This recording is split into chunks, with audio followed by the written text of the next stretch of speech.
Hello guys, welcome to my YouTube channel best share analysis में आपका स्वागत है। तो चलिए आज हम बात करने वाले हैं एक स्टॉक के बारे में जिसके Q1 के नंबर्स आज अनाउंस हुए हैं। तो इस स्टॉक के बारे में देखते हैं और उसके बाद नंबर्स हम डिटेल में समझेंगे। तो स्टॉक का नाम है एमको एलिकॉन।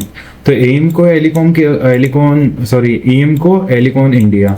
तो एमको एलिकॉन इंडिया की अगर हम बात करें तो इसका शेयर प्राइस जो है 1783.80 पे ट्रेड करके क्लोज हुआ है, जो एक दिन में 78 रुपये 20 पैसे की गिरावट दिखा रहा है, जो कि 4.20% बनडे का होती है। और गाइस बाय डिफॉल्ट हमें एनएससी पे देख रहे हैं, एनएससी बीएससी दोनों पे लिस्टेड है। आप देखेंगे अच्छा खासा ओपन हुआ था ग्रीन में, लेकिन रिजल्ट आने के बाद मुझे लगता है काफी ज्यादा डाउन चला गया। मे भी रिजल्ट खराब हो सकते हैं। तो चलिए देखते हैं इसके Q4 के रिजल्ट।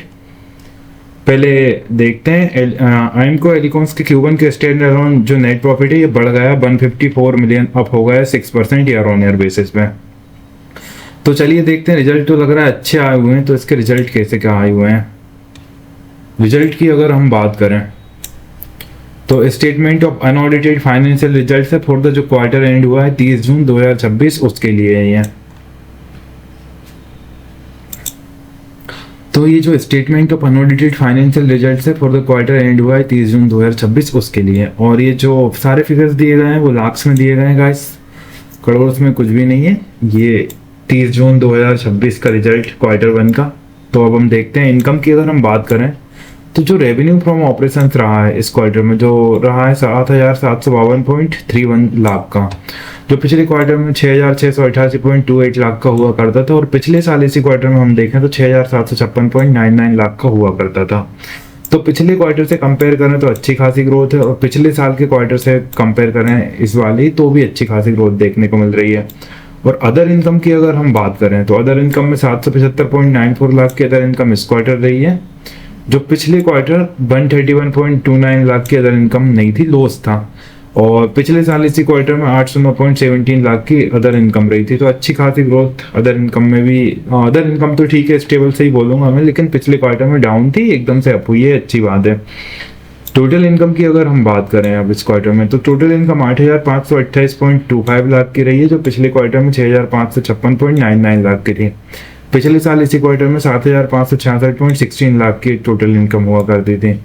तो पिछले साल के इसी क्वार्टर से भी कंपेयर करें तब भी ग्रोथ है, और पिछले क्वार्टर से भी कंपेयर करें तब भी ग्रोथ इसमें देखने को मिल रही है। अब अगर एक्सपेंसेस की हम बात करें तो हम देखते हैं टोटल एक्सपेंसेस 6,566.40 लाख के टोटल एक्सपेंसेस इस क्वार्टर में रहे हैं, जो पिछले क्वार्टर 5,662.96 लाख के एक्सपेंसेस थे।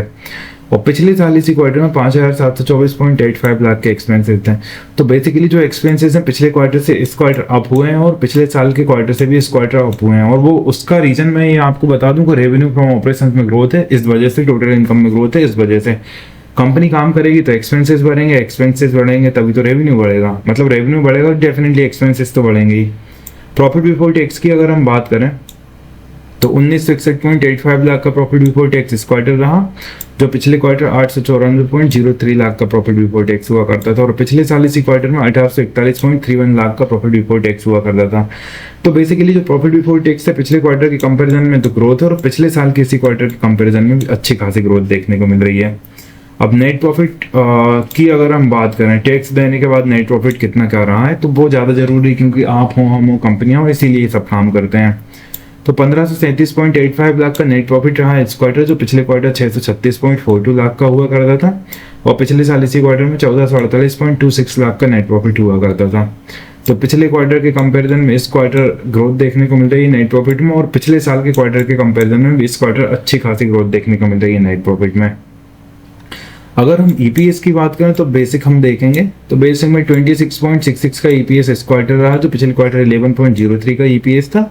और पिछले साल इसी क्वार्टर में 25.11 का ईपीएस था। तो पिछले क्वार्टर के इसी क्वार्टर से ईपीएस बढ़त देखने को मिल रही है, और पिछले क्वार्टर से कंपेयर करें तो भी बढ़त देखने को मिल रही है। तो गाइस ये जो नंबर्स थे वो थे, मैं आपको बता दूं,